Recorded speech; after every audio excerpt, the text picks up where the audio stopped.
¿Y el hombre puede soportar tanto silencio? ¿Es natural estar 7 años en silencio o vivir una experiencia de silencio tan radical? ¿O es algo artificial?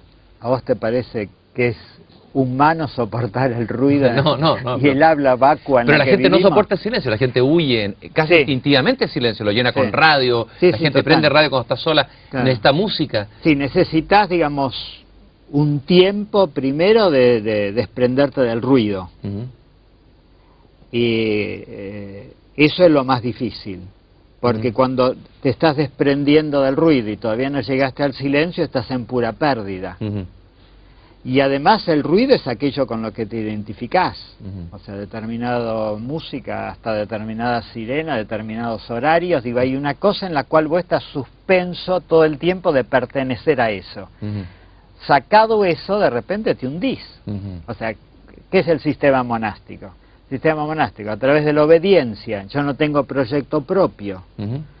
A través del silencio, yo no me identifico con un lenguaje. Pensé que en la orde trapense no hay espejos, por ejemplo. Yo no me reflejo y de repente o pasa algo o me vuelvo loco. ¿Y qué es lo que pasa? ¿Qué te pasó a ti? Y lo que me pasó a mí es quién soy yo ahora. Me pasó ser de otra forma que como era, diría yo. Quizás ser esto que estoy tratando de decir. Ser ese que escucha y que intenta dejar hablar eso que soy yo hablando.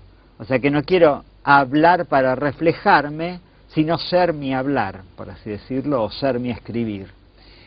Uno de los misterios más grandes del hombre es el misterio del lenguaje y el misterio de la palabra. Hay un ensayo tuyo, apasionante, que se llama La palabra inicial. Primero quisiera aclarar, preguntarte si tú te defines como filósofo y poeta. ¿Eres filósofo? Poeta sí, pero ¿eres filósofo? No, filósofo para mí es el que maneja un sistema, una historia de la filosofía y da clases. O escribe libros. O papers de filosofía. Muchos. No, para mí pensamiento y poesía van juntos. Entonces me defino, podría decir, me gustaría, como dice Nietzsche, un filósofo o un poeta, un filósofo poeta, un poeta filósofo. Pero ¿qué es el origen de Occidente? Occidente empieza o sea, cuando nosotros estudiamos los presocráticos, estudiamos poemas. Digo, al principio se escribía poesía para pensar, o el pensamiento que se pensaba, así necesitaba un lenguaje flexible. Después vinieron las categorías, o sea, los estantes, etcétera. ¿La decadencia de la filosofía, la muerte del pensar, tal vez? Sí, no, o un grado de separación donde el pensamiento empezó a pensarse a sí mismo y no aquello sobre lo que pensaba. ¿No? Yo tengo como esas dos grandes metáforas, ¿no? De lo que es el pensar sobre las cosas, o el hablar sobre las cosas, o el pensar desde las cosas. ¿Cuál es la diferencia? A ver.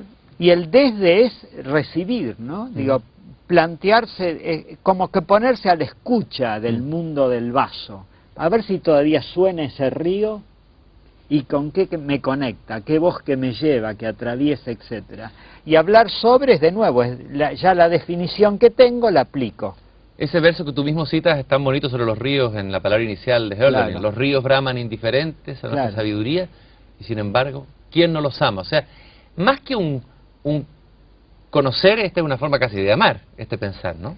Y sí, y amar es crear.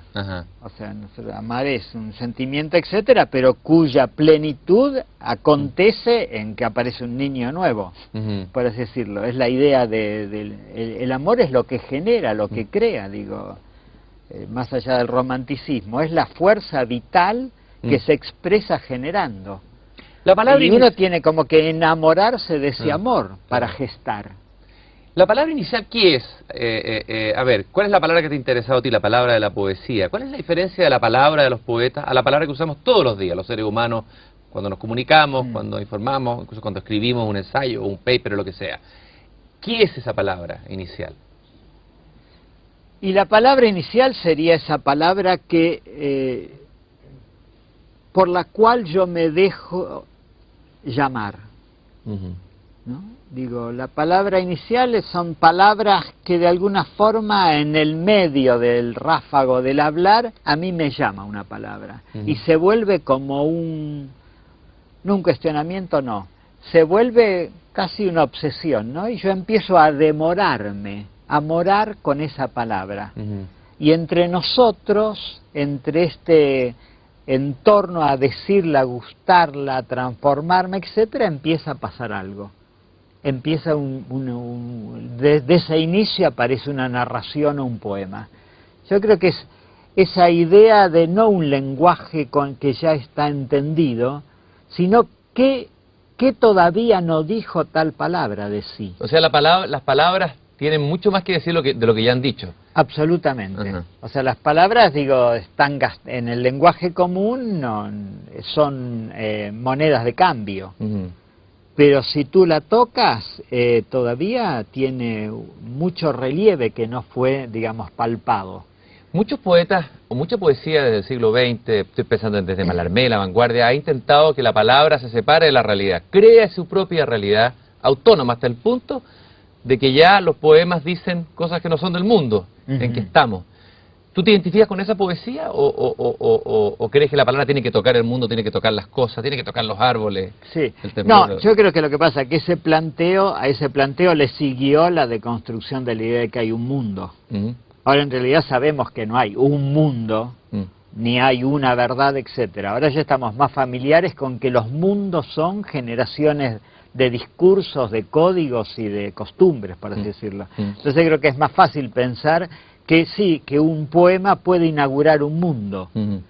Eso no quiere decir que no toque otro mundo, porque ese otro mundo también es una interpretación. No es que ahí está el mundo real y acá apareció este mundo artificial que se llama poesía. Ahora sabemos que el llamado mundo real, hoy en día diríamos, es un economicismo científico.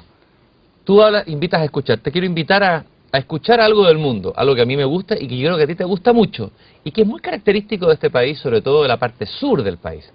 Vamos a ponernos a la escucha de ese milagro que es cotidiano, que es la lluvia. Bueno. Y vamos a ver qué nos pasa con esa lluvia. Está el silencio primero.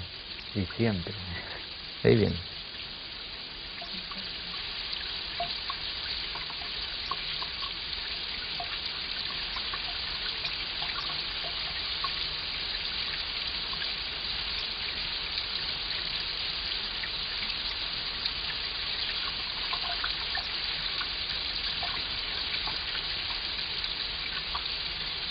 Un poco de lluvia chilena para ti, un regalo.